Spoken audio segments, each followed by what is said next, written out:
بزرگان محترم، برادران عزیز، اللہ تعالیٰ کا شکر کس زبان سے ادا کروں؟ روما روما بھی شکر بن جائے تو شکر ادا نہ ہو کہ اس سرزمین میں جو 8 سے 60-70 سال پہلے اذانوں سے محروم تھی، اللہ کے ذکر سے اور اللہ والوں سے بے بہرا تھی، کفرستان تھا، اللہ رب العالمین نے اللہ کے صادق اور مخلص اللہ والے بندوں کے ذریعے یہاں اپنے دین کو ایسا پھیلایا، ان کی قربانیوں کو ایسا اثر دیا، ایسے نتائج اور ثمرات عطا کیے کہ آج وہی کفرستان الحمدللہ اللہ کے دین کی سربلندی کا ایک بہت بڑا امید میدان محسوس ہوتا ہے۔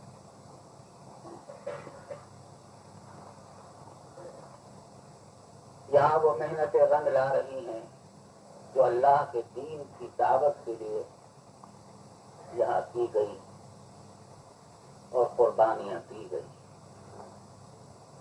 یہاں دین کو پہنچانا آسان نہیں تھا۔ ان کے دل سے پوچھے کوئی جنہوں نے یہاں کے پاکستانوں میں عین برفباری کے دوران کھلے میدانوں میں راتوں کو کبھی خیموں میں رہ کر اور کبھی بغیر خیموں کے گزارا کر کے راتیں گزاری ہیں، کوئی ان کو ٹھہرانے والا بھی نہیں تھا، اور اللہ کا پیغام یہاں پہنچایا ہے، گھر گھر پہنچایا ہے، اور دیکھتے ہی دیکھتے اللہ تعالیٰ نے اس کے ثمرات یہ دکھلائے ہیں کہ جگہ جگہ مسجدیں ہیں، مسجدوں سے اذانیں ہو رہی ہیں، مسجدیں اللہ والوں سے، ذاکرین سے، نمازیوں سے آباد ہیں، اور اسی دعوت اور محنت کا نتیجہ ہے کہ جگہ جگہ قرآن کے مکاتب کھلے ہوئے ہیں اور کھل رہے ہیں۔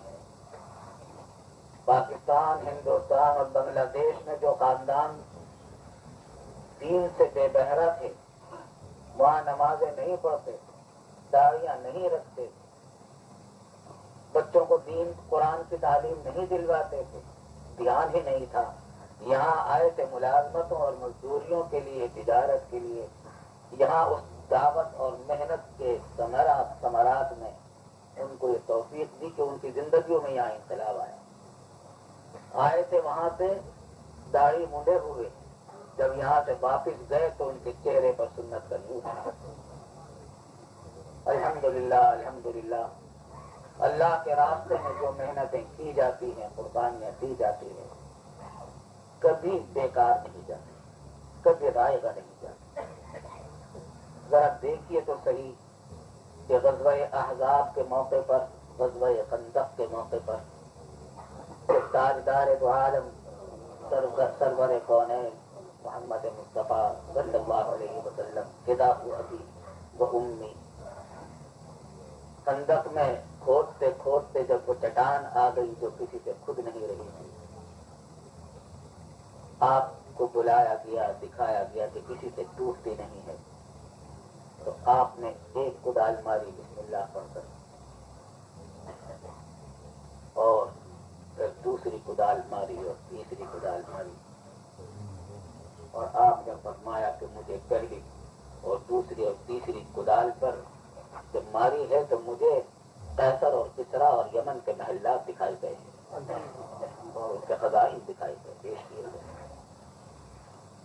کدال یہاں ماری جا رہی تھی، ضرب ان کی قیصر و کسریٰ کے محلات پر ہو رہی تھی۔ کدال آج ماری جا رہی تھی، اس کے اثرات 10 سال کے بعد ظاہر ہو رہے تھے۔ تو محنت ایک جگہ کی جاتی ہے، اس کے اثرات دوسری جگہ نظر آتے ہیں۔ محنت آج کی جاتی ہے، اس کے اثرات 10 سال بعد نظر آتے ہیں، 20 سال بعد نظر آتے ہیں۔ ہمارے بزرگوں کی پچھلی محنتیں آج رنگ لا رہی ہیں، ہماری محنتیں آئندہ رنگ لائیں گی انشاءاللہ۔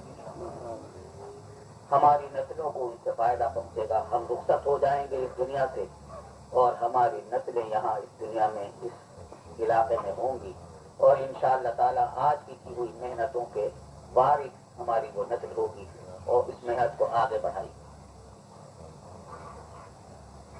اللہ رب العالمین کا فضل و کرم ہے کہ یہ دین قیامت تک رہنے کے لیے آیا ہے.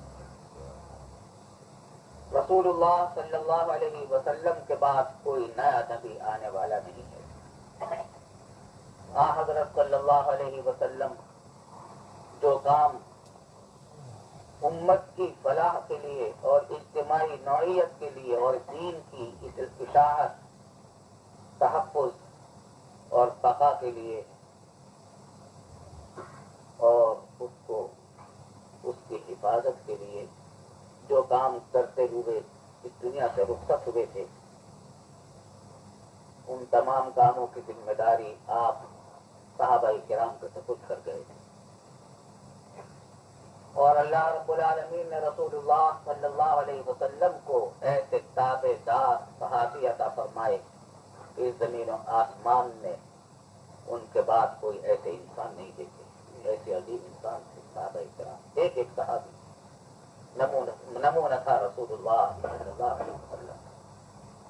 اور انہوں نے وہ تمام کام امت کے جو اجتماعی نوعیت کے کام تھے جن کے لیے رسول اللہ صلی اللہ علیہ وسلم کو مبعوث کیا گیا تھا اور جس کے لیے آپ نے 23 سال مسلسل جد و جہد فرمائی تھی, ان کاموں کو نہ صرف جاری رکھا بلکہ مسلسل بڑھاتے چلے گئے.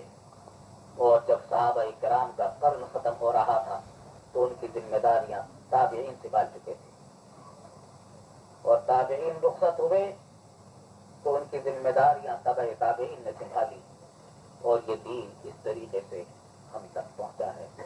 اگر وہ محنتیں نہ ہوتی یہ دین ہم تک نہ پہنچتا. کچھ نہیں پتا کہ ہم کہاں ہوتے, ہم کیسے ماں باپ کے اولاد ہوتے, کیسے کافروں کے اولاد ہوتے. یہ دین ہم تک پہنچا ہے ان بزرگوں کی محنتوں سے, قربانیوں سے, مسلسل اللہ پر یقین کے ساتھ کوششوں سے. آج بھی مسلمانوں کے لیے راہ نجات نہیں ہے, کامیابی کا کوئی راستہ نہیں ہے سوائے اس راستے کے جو رسول اللہ صلی اللہ علیہ وسلم نے جس پر صحابہ کرام کو ڈالا تھا اور جس پر صحابہ کرام نے تابعین کو ڈالا تھا اور اس کے بعد تابعین نے تابعین کو ڈالا. اس امت کے مسلم امام مالک رحمت اللہ علیہ کا ارشاد ہے. امام ہے اس امت کے مسلم, امام مدینہ ہے, فقیہ مدینہ ہے. امام مالک رحمت اللہ علیہ کا ارشاد ہے کہ لن يصلح آخر هذه الامہ الا بما صلح به اولها. اس امت کے آخری دور کی اصلاح نہیں ہوگی سوائے اس راستے کے جس راستے سے اس امت کے ابتدائی دور کی اصلاح ہوئی.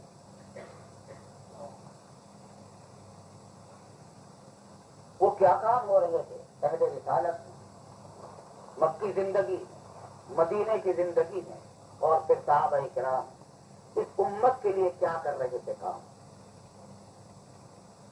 ان کو اگر سمیٹا جائے, ان کو اگر لب لباب نکالا جائے تو 3 کام نظر آتے ہیں جو ترتیب وار شروع ہوئے.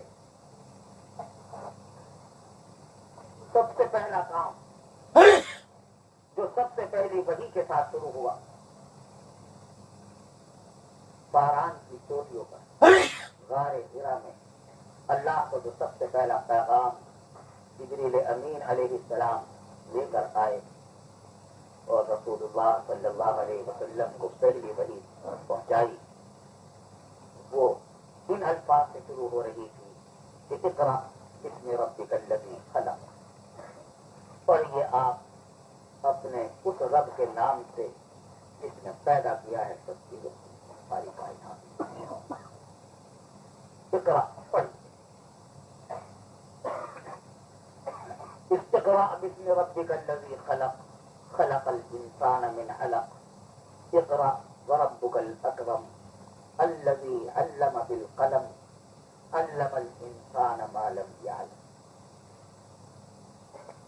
آپ تشریف لائے، یہ آیات حضرت خدیجہ الکبریٰ رضی اللہ تعالی عنہا کو سنائی اور پھر ابو بکر صدیق کو سنائی، علی مرتضیٰ کو سنائی، لیکن ابھی عام دعوت کا حکم نہیں تھا.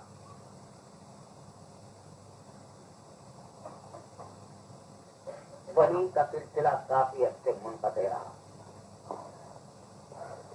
ابو بکر صدیق، خدیجہ الکبریٰ، علی مرتضیٰ فوراً ایمان لے آئے رسول اللہ صلی اللہ علیہ وسلم کی رسالت اور ان آیات کی حقانیت پر، لیکن ابھی اس پیغام کو عام کرنے کا حکم نہیں تھا، اعلان عام کا، دعوت عامہ کا حکم نہیں تھا.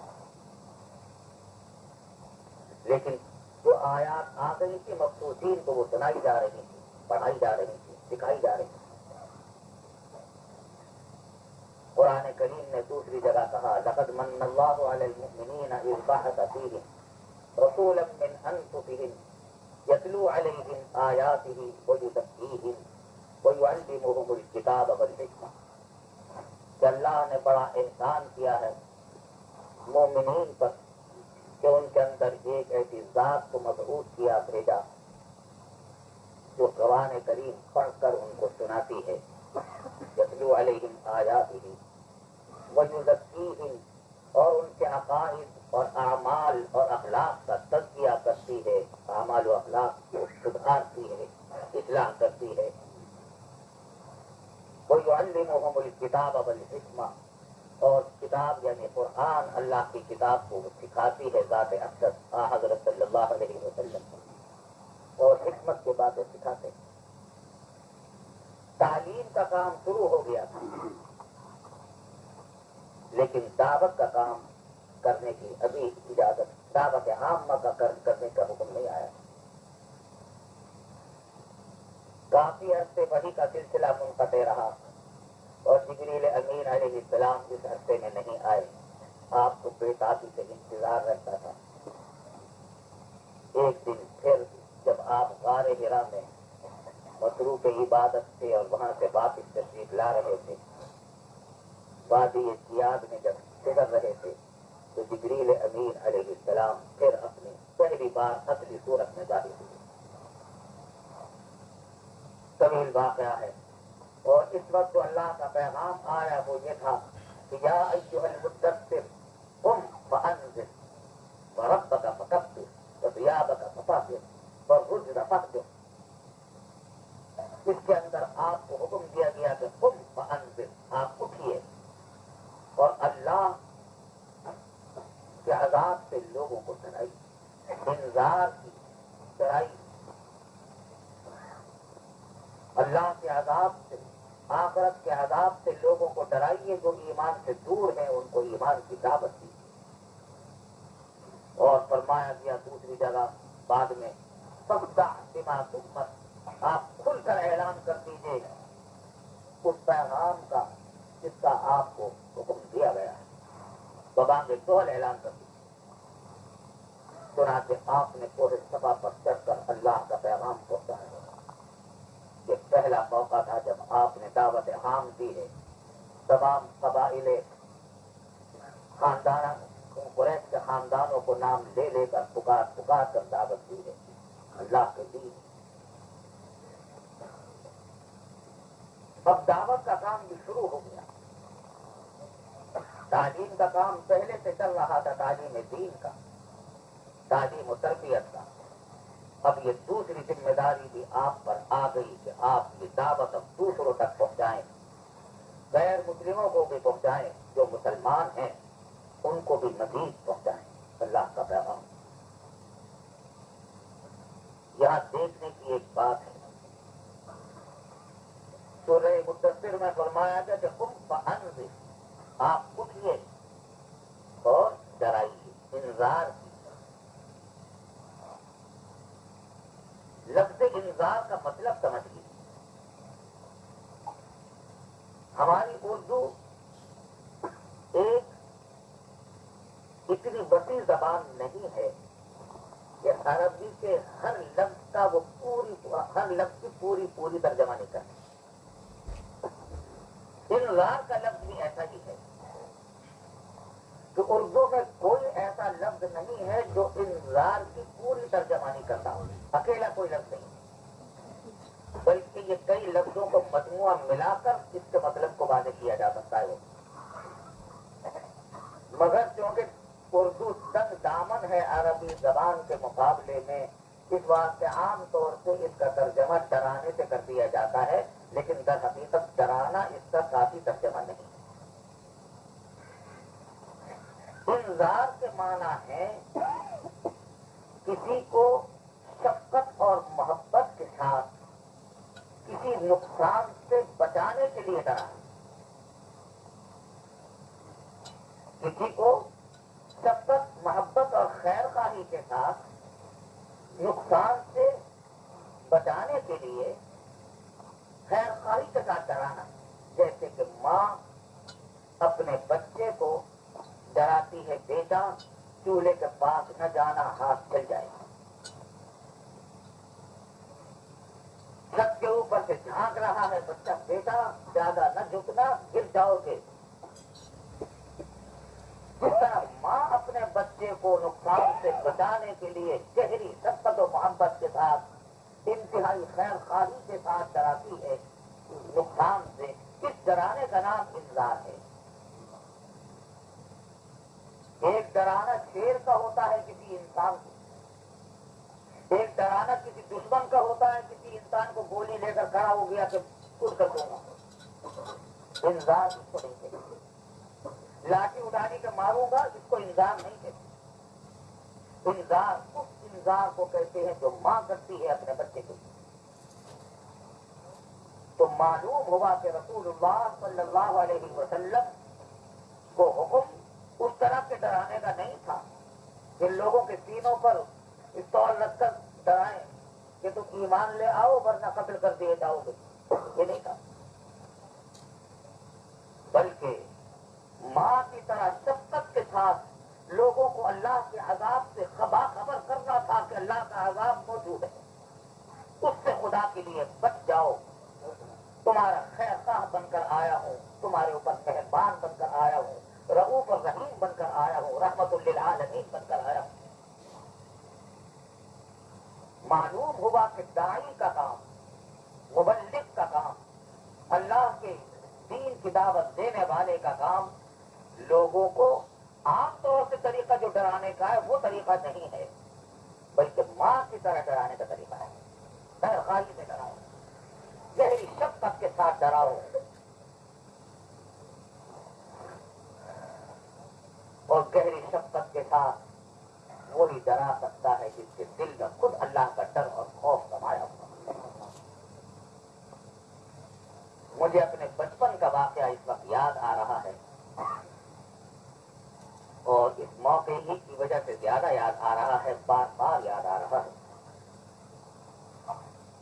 میری عمر تقریباً 7 سال ہوگی کہ میں اپنے والد ماجد مفتی اعظم پاکستان حضرت مولانا مفتی محمد شفیع صاحب رحمۃ اللہ علیہ کے ساتھ پہلی مرتبہ دیوبند سے دہلی گیا.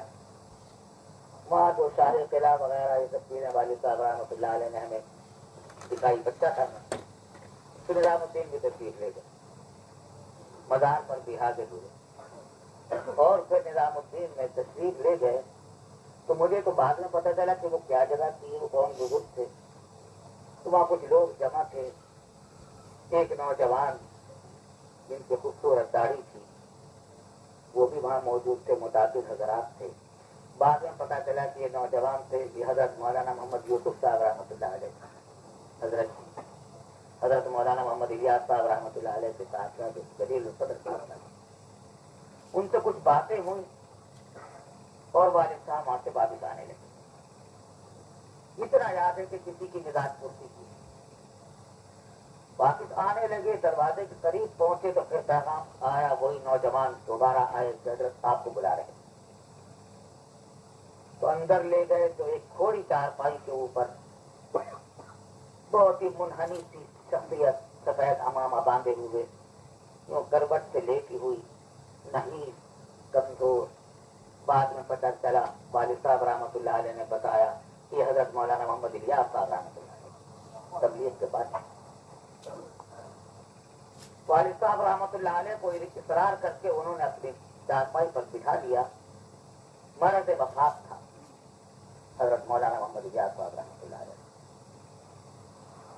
اور والد صاحب جیسے ہی بیٹھے تو یہ میں نے دیکھا کہ وہ بلک بلک کر رونے لگے، بے تحاشا اتنے بلک بلک کر روئے کہ میں حیرت سے رہ گیا کہ کیوں رو رہے ہیں یہ بزرگ. والد صاحب رحمۃ اللہ علیہ نے ان کو تھپکیاں دی، تسلی دی، ان کو قرار نہیں آتا تھا.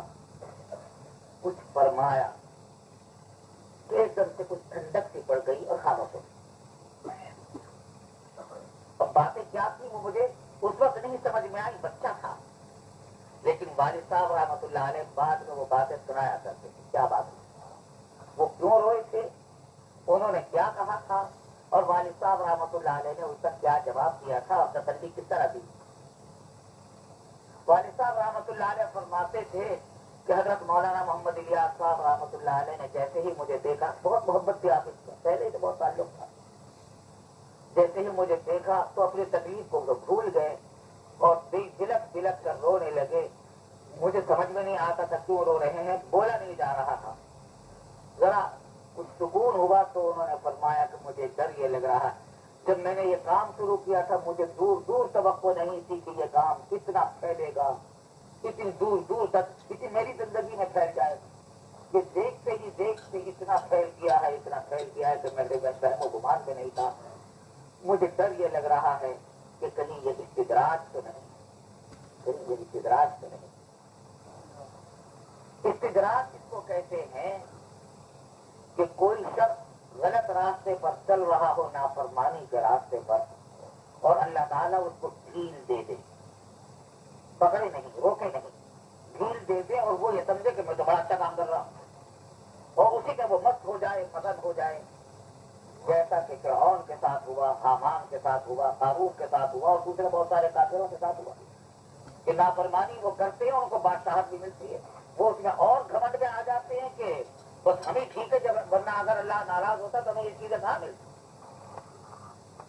تو حضرت مولانا محمد الیاس صاحب رحمۃ اللہ علیہ فرمانے لگے کہ مجھے یہ ڈر ہے کہ کہیں یہ استدراج تو نہیں ہے، میں تو گناہگار انسان ہوں، یہ جو کام ہے اس کے اندر اتنی غیر معمولی وسعت ہوئی ہے، کہیں اللہ کی طرف سے میرا امتحان اور ڈھیل تو نہیں ہے. والد صاحب رحمۃ اللہ علیہ فرماتے تھے کہ میں نے ان سے کہا کہ ہرگز یہ استدراج نہیں ہے، میں اس پر حلف کر سکتا ہوں کہ یہ استدراج نہیں ہے آپ کے ساتھ، یہ اللہ کا انعام ہے. اور میرے پاس اس کی دلیل، اور وہ دلیل یہ ہے کہ جس شخص کے ساتھ اللہ تعالیٰ استدراج کرتا ہے اس کو کبھی خیال بھی نہیں گزرتا کہ میرے ساتھ استدراج ہو رہا ہوگا. آپ کی یہ کیفیت بتلا رہی ہے کہ یہ استدراج نہیں ہے، اللہ کا انعام و کرم ہے. اب جس شخص کے دل میں دین کی یہ گھٹی سلگ رہی تھی، اپنی ساری توانائیاں اس دعوت کے کام پر لگانے کے بعد بھی اس کو خوف اور ڈر لگا ہوا تھا، اللہ کا خوف تھا کہ کہیں مجھ سے کوئی نافرمانی ایسی تو نہیں ہو گئی کہ اللہ تعالیٰ نے مجھے استدراج میں مبتلا کر دیا. تو صحیح معنی میں انذار وہی کر سکتا ہے جس کا دل اللہ کے خوف سے سمایا ہوا ہو، اللہ کی عظمت سے، اپنی حقارت سے. جو ان کی تواضع، انکساری اور اللہ کے خوف اور خشیت کا نتیجہ تھا، اس کے ثمرات آج ہمارے یہاں نظر آ رہے ہیں الحمدللہ. تو داعی کا کام ڈرانا نہیں ہے، انذار ہے. اور انذار کی حقیقت یہ ہے کہ خیر خواہی کے ساتھ، گہری خیر خواہی اور شفقت و محبت کے ساتھ کسی کو آخرت کے عذاب سے بچانے کے لیے اللہ کے عذاب سے ڈرائے کہ دیکھو کفر سے باز آ جاؤ، گناہوں سے باز آ جاؤ، جس کو فجور سے باز آ جاؤ، حرام کھانے کھلانے سے باز آ جاؤ، ورنہ اللہ کا عذاب تم کو آ پکڑے گا. اس کا نام انسان ہے. جب تک گہری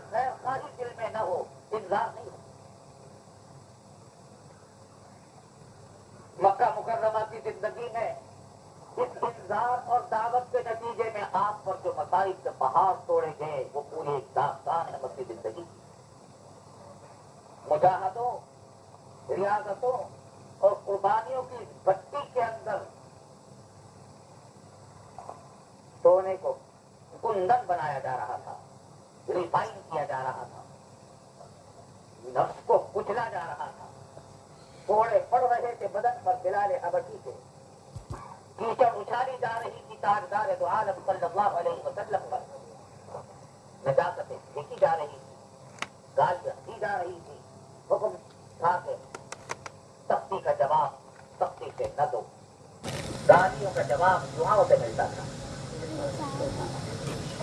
13 سال اس مجاہدے کی بھٹی سے گزارا گیا صحابہ کرام رضوان اللہ علیہ اجمعین،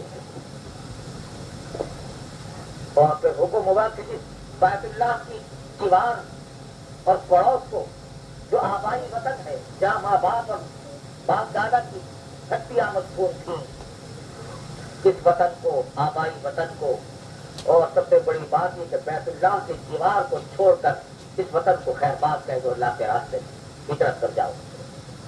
مدینہ طیبہ ہجرت کر کے تشریف لے آئے، اور پھر پہلے ہی سال غزوہ بدر کا معرکہ پیش آ گیا، حملہ مقابلہ ہوا، حق اور باطل کا جو پہلا معرکہ تھا، جو اللہ رب العالمین نے اس طریقے سے کروایا کہ آپ قتال کے ارادے سے مدینہ سے نہیں نکلے، کفار مکہ بھی وہ اپنی تجارت کا معاملہ لے کر جا رہے تھے ابو سفیان، لیکن اسباب ایسے جمع کیے کہ ان کی نظروں میں مسلمانوں کی تعداد کم دکھلائی، اور حضور صلی اللہ علیہ وسلم کی لوگوں کی نظروں میں بھی کم دکھلائی گئی، مار کا ہوا، اور حق و باطل کا مار کے میں یہ پہلا موقع تھا کہ دودھ کا دودھ اور پانی کا پانی ہو گیا۔ اللہ نے فتح نصرت عطا فرمائی، اس بے سر و سامان 313 کے قافلے کو اس 1000 کے لشکر جرار مسلح لشکر پر، وہ جو تمطراق سے آئے تھے مکہ مکرمہ سے، فتح کی شادیانیاں بجاتے ہوئے، یقین کرتے ہوئے، تکبر کے گیت گاتے ہوئے، اللہ نے ان کو سرنگو کیا، اور ان کے 70 بڑے بڑے سردار قتل کیے گئے، گرفتار کیے گئے 70، اور بڑے بڑے کئی 7 سردار کو قتل کیا، سرداروں کو قتل کیا گیا۔ پہلا موقع تھا کہ اسلام کی دھاک دکھائی گئی کہ یہ لوگ ہمیشہ مسکین نہیں رہیں گے، ان کو بھی اب اجازت دے دی گئی ہے کہ تم گالی اینٹ کا جواب پتھر سے دو، اور حکم آ گیا کہ تم اسپتال کے لیے تیاری کرو۔ پھر 10 سال مدینہ طیبہ میں گزرے ہیں اس شان کے ساتھ کہ شاید ہی کوئی ہفتہ یا مہینہ ایسا خالی جاتا تھا جب رسول اللہ صلی اللہ علیہ وسلم اور آپ کے پروانوں کو کوئی نہ کوئی جہادی مہم درپیش نہیں، چین سے کفار بیٹھنے نہیں دیتے تھے، اور جہاد پر جہاد، غزوات پر غزوات، سرایا پر سرایا کا سلسلہ جاری تھا، یہاں تک کہ 7 ہجری ہے جب آپ عمرے کے لیے تشریف لے گئے صحابہ کرام کو لے کر، تو ظالموں نے مکہ مکرمہ میں داخل ہونے سے منع کر دیا، آپ حالت احرام میں تھے، عمرہ کرنے سے بھی روک دیا، یہاں تک کہ صلح حدیبیہ ہوئی، اور صلح کرنی پڑی کہ اس سال واپس تشریف لے جائیں آپ اور صحابہ کرام، اگلے سال آپ کو اجازت ہوگی ساتھیوں کو عمرہ کرنے کی، وہ بھی چند شرائط کے ساتھ کہ اسلحہ ہاتھ میں نہیں ہوں گے بلکہ بند ہوں گے، بلا بلا شرائط بھی ایسی تھی کہ جو بظاہر کمزور شرائط پر صلح نظر آتی تھی، کہ مسلمانوں نے بظاہر ایسا معلوم ہوتا تھا کہ دب کر کی، فاروق اعظم رضی اللہ تعالیٰ عنہ بے تاب ہو کر حضور صلی اللہ علیہ وسلم کے پاس آئے کہ یا رسول اللہ، کیا ہم حق پر نہیں ہیں؟ کیا ہمارا دین حق نہیں ہے؟ اور جب ہم حق پر ہیں اور ہمارا دین بھی حق ہے تو یہ دبنے والی شرائط ہمیں کیوں قبول کرنی پڑ رہی ہیں؟ آپ نے فرمایا کہ ایسی بات نہیں ہے، اللہ کی آیات نازل ہو گئی ہیں میرے اوپر اور بشارت دے دی ہے، اِنَّا فَتَحْنَا لَكَ فَتْحًا مُبِينًا، ہم نے آپ کو فتح مبین عطا کی ہے، بظاہر تو صلح کی کمزور شرائط کے ساتھ، لیکن قرآن نے یہ بتلایا رسول اللہ صلی اللہ علیہ وسلم کو کہ یہ فتح مبین ہے، اور واقعات نے ثابت کر دیا یہ صلح حدیبیہ در حقیقت فتح مبین تھی۔ اس صلح کے زمانے میں آپ کو موقع مل گیا قبائل عرب میں دعوت اسلام بھیجنے کا، تبلیغی قافلوں کو بھیجنے کا، اور بادشاہ نے دنیا کے نام خطوط نامہ مبارک دعوت اسلام کے بھیجنے کا۔ آپ نے ہرقل قیصر روم کے نام خط بھیجا، کسریٰ پرویز کے نام خط بھیجا، شاہ مصر کے پاس، شاہ حبشہ کے پاس، شاہ یمن کے پاس، اور سربراہان عالم کے نام خطوط دعوت اسلام کے بھیجے، صحابہ کرام رضوان اللہ علیہم اجمعین کے نام۔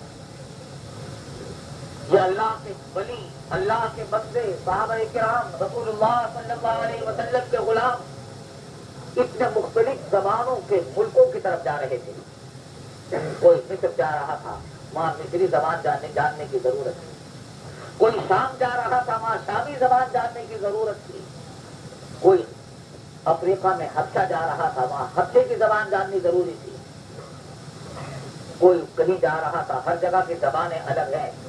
طبقات ابن سعد میں لکھا ہے مورخین نے کہ جس دن زبان کی ہونے والی کی صبح کو اٹھتے تو ہر وہ صحابی جو جس ملک کی طرف جانے والا تھا اس ملک کی زبان جان رہا تھا۔ اللہ نے غیر سے نصرت کی، وہ زبان سکھا دی، اور وہاں جا کر وہ فصاحت و بلاغت کے جوہر دکھلائے ان صحابہ اکرام نے، قاصدوں نے، داعیان اسلام نے، ترجمانی کی فخر دو عالم رسول اللہ صلی اللہ علیہ وسلم نے۔ یہ جو دعوتیں پہنچی ہیں اسلام کی، اس موقع میں دور دور تک اللہ کا پیغام پہنچ گیا۔ پھر صلح ٹوٹ گئی، پھر جنگ ہوئی، اور پھر اللہ تعالیٰ نے فتح مکہ کی دولت سے مالا مال فرمایا، لیکن اس کے بعد سلسلہ چلتا رہا۔ غزوہ تبوک مشکل ترین غزوہ تھا، اور جب آپ اس دنیا سے رخصت ہو رہے تھے تو جیش اسامہ تیار کھڑا روانگی کے لیے۔ حضرت صلی اللہ علیہ وسلم نے تشکیل کی تھی اس جیش کی، جیش اسامہ کی، کہ وہ شام کی طرف روانہ ہوگا، اور تب تعلیم یہ بھی کی تھی امت کو، دیکھیے تربیت کیسی کی تھی۔ اسامہ کو سپہ سالار بنایا، عمر کی 15-16 تھا، اور خاندانی اعتبار سے بھی آزاد کردہ غلام کے بیٹے تھے، قریشی بھی نہیں تھے، عرب بھی نہیں تھے، آزاد کردہ غلام کے بیٹے تھے۔ اسامہ تیرے صورت سے بھی کالے تھے، موٹے ہونٹ تھے، صورت شکل میں بھی کوئی بظاہر حسن نظر نہیں آتا تھا، لیکن آپ شفقت فرماتے تھے پوتوں کی طرح، محبوب سے رسول اللہ صلی اللہ علیہ وسلم۔ 15-16 سال عمر تھی، سپہ سالار بنایا، اور سپہ سالار ایسا بنایا کہ ان کی ماتحتی میں کس کو کیا؟ ابو بکر صدیق کو، فاروق اعظم، ایک کی قیادت میں لشکر اسلام جائے گا کفار سے جہاد کے لیے۔ امت کو یہ سکھانا تھا کہ جو بھی تمہارا امیر ہو جائے اس کی اطاعت واجب ہے، چاہے وہ چھوٹا ہو یا بڑا ہو، عمر میں کیسا بھی ہو، خاندانی اعتبار سے کیسا بھی ہو، لیکن جب وہ امیر بنا دیا گیا ہے تو اس کی اطاعت واجب ہے۔ آپ دعوت و تبلیغ میں الحمدللہ یہی چیزیں سیکھ رہے ہیں۔ الحمدللہ صحابہ کرام کی زندگی کی نقل کی جا رہی ہے یہاں۔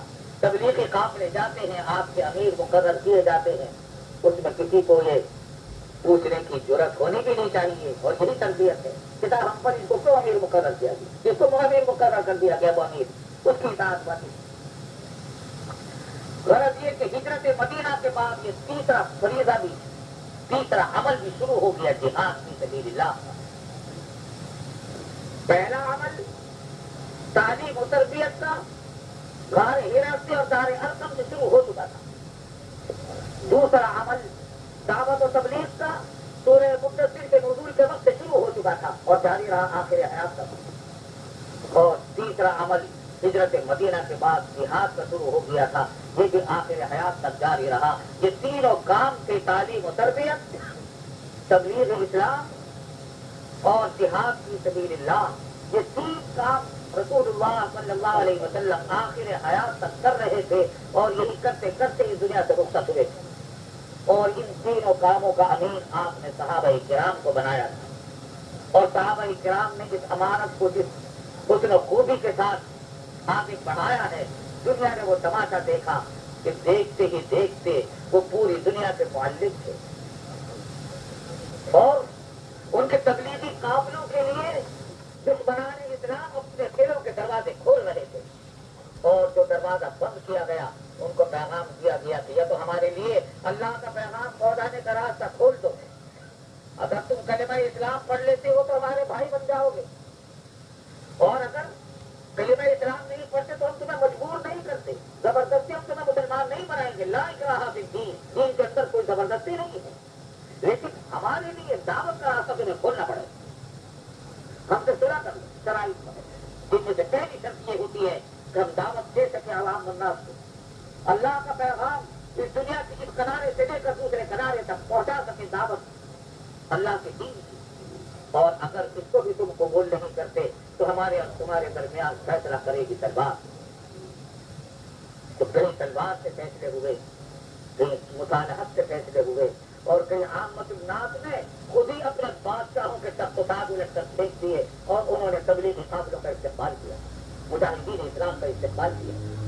دیکھتے ہی دیکھتے دنیا کا سب سے بڑا دین اسلام تھا، اور اللہ کے اس دین کی حکمرانی پوری تقریباً پوری مہذب دنیا پر، پوری متمدن دنیا پر چھا چکی، افریقہ، ایشیا، یہاں تک کہ کچھ عرصے کے بعد پھر یورپ میں آخری اسپین اور آدھا فرانس تک اسلام کے زیر نگین آ گیا تھا۔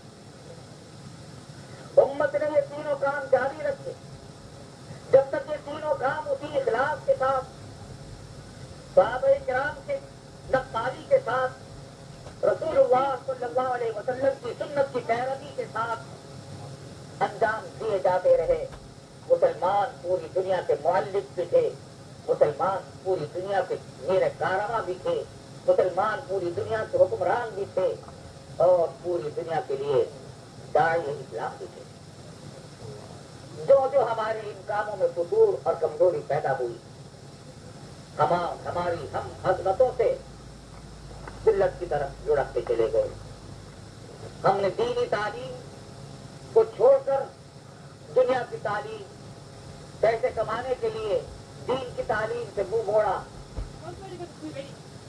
تعلیم دین کی تربیت ہم نے چھوڑی، اپنے بچوں کو دوسری تعلیم گاہوں میں لے گئے، دین کی تعلیم سے غافل کیا۔ دین کی تبلیغ کیا کرتے جب علم دین ہی نہ رہا تو تبلیغ کس چیز کی کرے؟ تبلیغ تو موقوف ہے علم پر، جب تک علم نہیں ہوگا تبلیغ کس چیز کی کریں گے؟ تبلیغ تو علم کی جاتی ہے، تو تبلیغ بھی چھوٹی، اور پھر جب علم بھی نہ رہا، تبلیغ بھی نہ رہی، تو جہاد کس کام کے لیے ہوگا؟ جہاد کو پھر کیا جائے گا تو جہاد کی یہ فساد کی سبیل الارض ہوگا، جہاد کی سبیل اللہ نہیں ہوگا۔ جہاد کی سبیل اللہ تو وہ جو اعلان کلمت اللہ کے لیے ہو، اس کے لیے مقدم ہے علم دین، تقویٰ و طہارت، اور یہ اللہ کے دین کی سربلندی کے لیے ہو،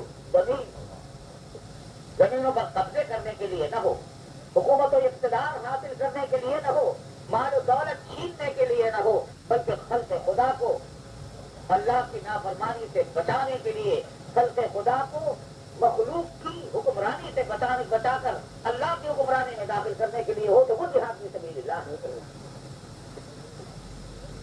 اور دنیا شاہد ہے کہ جب کبھی ان تین کاموں میں سے کوئی بھی کام کسی بھی درجے میں ہوا ہے، اس سے اثرات مثبت اس امت نے دیکھے۔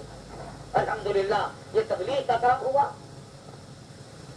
اس انداز میں کہ آج خدا کا شکر ہے، احسان ہے کہ دنیا میں شاید کوئی اسلامی تنظیم، کوئی اسلامی ادارہ، کوئی انجمن جماعت اتنے بڑے پیمانے پر دنیا میں اللہ کا پیغام نہیں پہنچا رہی جس طریقے سے اللہ رب العالمین اس جماعت سے کام لے رہا، جبکہ اس کا نہ کوئی فنڈ ہے، نہ کوئی اس کا دفتر ہے، نہ کوئی صدر ہے، نہ جنرل سیکرٹری ہے، نہ ناظم اطلاعات ہے، نہ فلاں ہے اور فلاں ہے۔ آج ساری تنظیموں میں جھگڑے عہدوں کے ہیں، یہاں کوئی عہدہ ہی نہیں، خادم ہے، غلام ہے اللہ کے رسول کے اور صحابہ کرام کے نقال ہے، خادم ہے، گندوں پر سامان اٹھا کر لوگوں کی خوشامدیں کر رہے ہیں در در پہنچ کر، لیکن اس کے اثرات ظاہر ہو رہے ہیں۔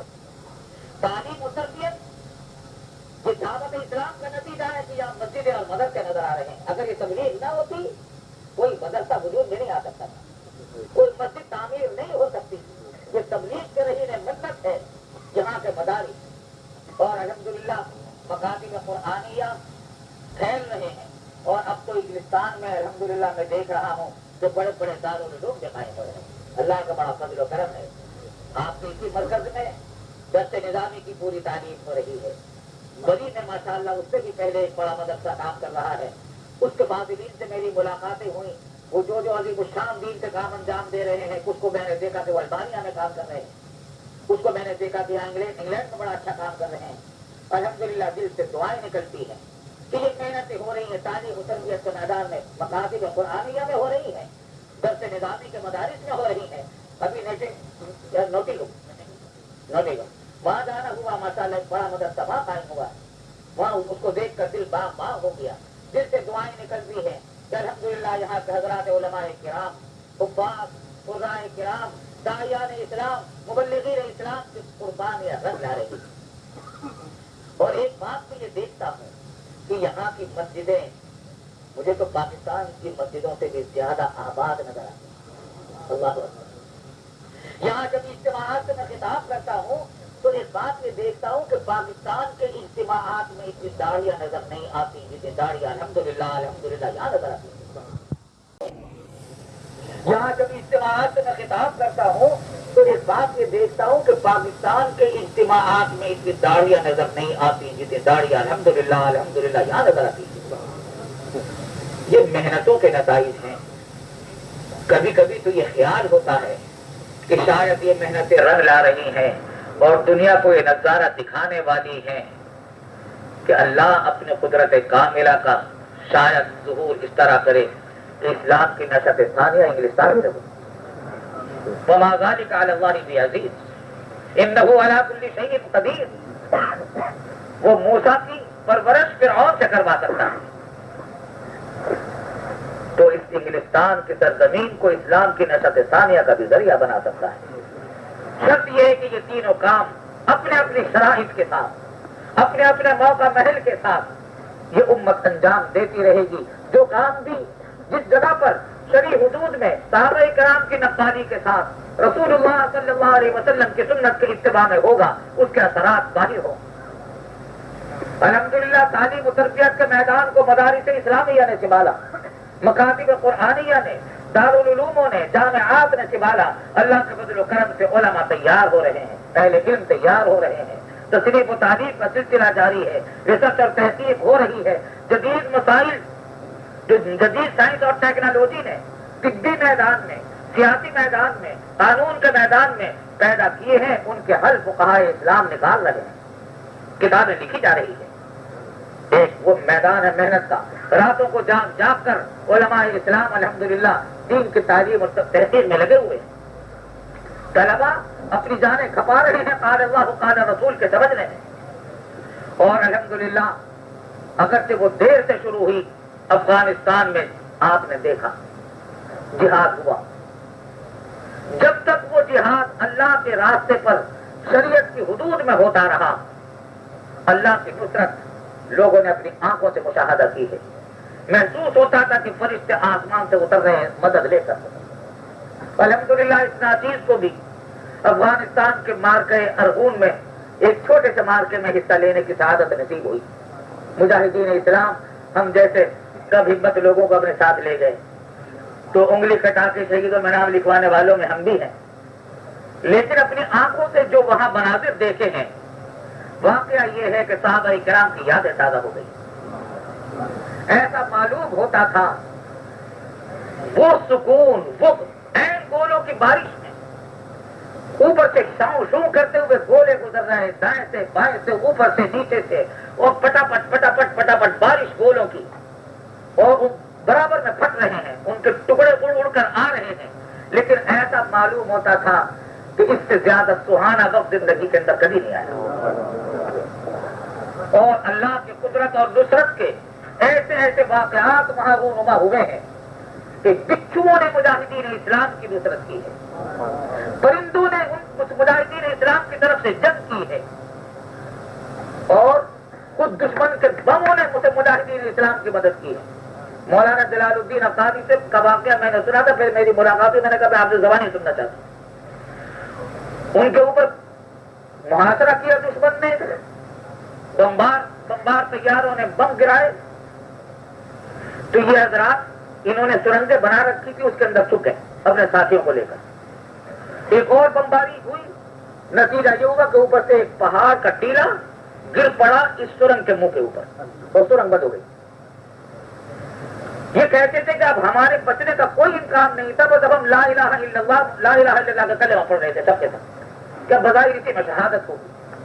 اچانک کچھ اور بمبار آئے، انہوں نے جو مزید بمباری کی تو ایک بم آ کر اس سرنگ کے منہ پر گرا، وہ جو ملبہ گرا تھا جس نے منہ کو بند کر دیا تھا وہ ملبہ ہٹ گیا اور مجاہدین اسلام کی جان بچ گئی۔ ایسے ایسے وہ غریب واقعات ہیں، وہ میں نے ایک کتاب لکھی، اس میں وہ واقعات کچھ لکھ بھی دیے ہیں۔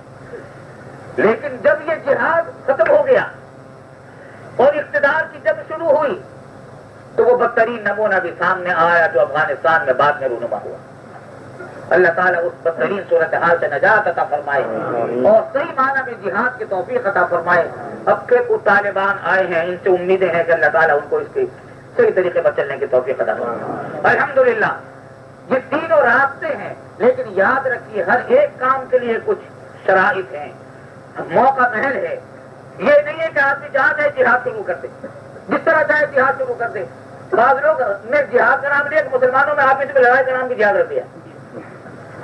جہاد ایک مقدس عبادت ہے، اس کی شرائط ہے، نہ ہر جگہ ہوتا ہے، نہ ہر وقت ہوتا ہے، نہ ہر طریقے سے ہوتا ہے۔ اس طریقے سے ہوتا ہے جس طرح رسول اللہ صلی اللہ علیہ وسلم نے کیا تھا، ان شرائط کے ساتھ ہوتا ہے جو شرائط رسول اللہ صلی اللہ علیہ وسلم نے مقرر کی تھی۔ جب ان شرائط کے ساتھ ہوتا ہے تو اس کے ثمرات بھی ظاہر ہوتے ہیں۔ الحمدللہ تعلیم و تربیت کے میدان میں اثرات ظاہر ہو رہے ہیں۔ اور الحمدللہ ایک بات میں آپ سے اور عرض کر دوں، یہ جو سرزمین ہے خدا کے لیے یہاں کوئی جہاد نہ شروع کرے، یہاں جہاد کا موقع نہیں ہے، یہاں وہ زندگی گزارنی ہے آپ کو جو مکی زندگی تھی۔ مکی زندگی منسوخ نہیں ہوئی، مکی زندگی کے بھی احکام ہیں، ہمیں اس پر بھی عمل کرنا ہے۔ جہاں دوسروں کی حکومت ہو وہاں میں کس طرح رہنا ہے، یہاں ہمارے لیے نمونہ مکی زندگی کا ہے۔ اور اللہ کا بڑا فضل و کرم ہے، یہاں وہ مشقتیں بھی نہیں اٹھانی پڑ رہی جو مکی زندگی میں صحابہ کرام نے اٹھائی۔ تو یہاں کوئی جہاد شروع کرتے تو یہ شریعت کا کام نہیں ہوگا، دین کا کام نہیں ہوگا۔ جہاد کے جو مواقع ہیں، جو شرائط ہیں، جو اوقات ہیں، جو طریقے ہیں، وہ علماء اسلام بتاتے رہتے ہیں، ان کے مطابق عمل ہونا چاہیے۔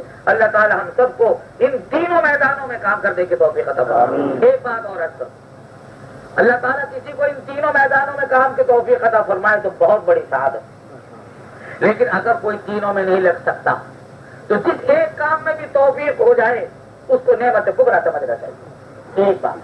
دوسری بات یہ کہ خوب سمجھ لینا چاہیے کہ یہ تینوں کام اگر شریعت کی حدود میں صحابہ کرام کے طریقے پر سنت کے مطابق اخلاص کے ساتھ ہوں تو یہ تینوں کام ہمارے کام۔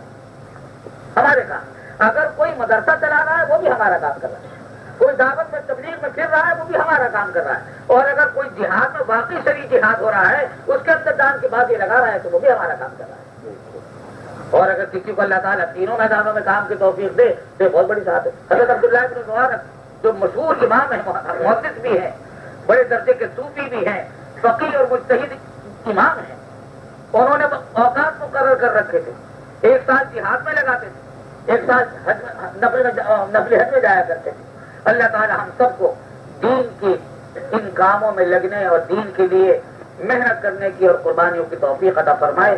بہت وقت لے لیا میں نے، معذرت کے ساتھ رخصت ہوتا ہوں۔ وآخر دعوانا ان الحمدللہ رب العالمین۔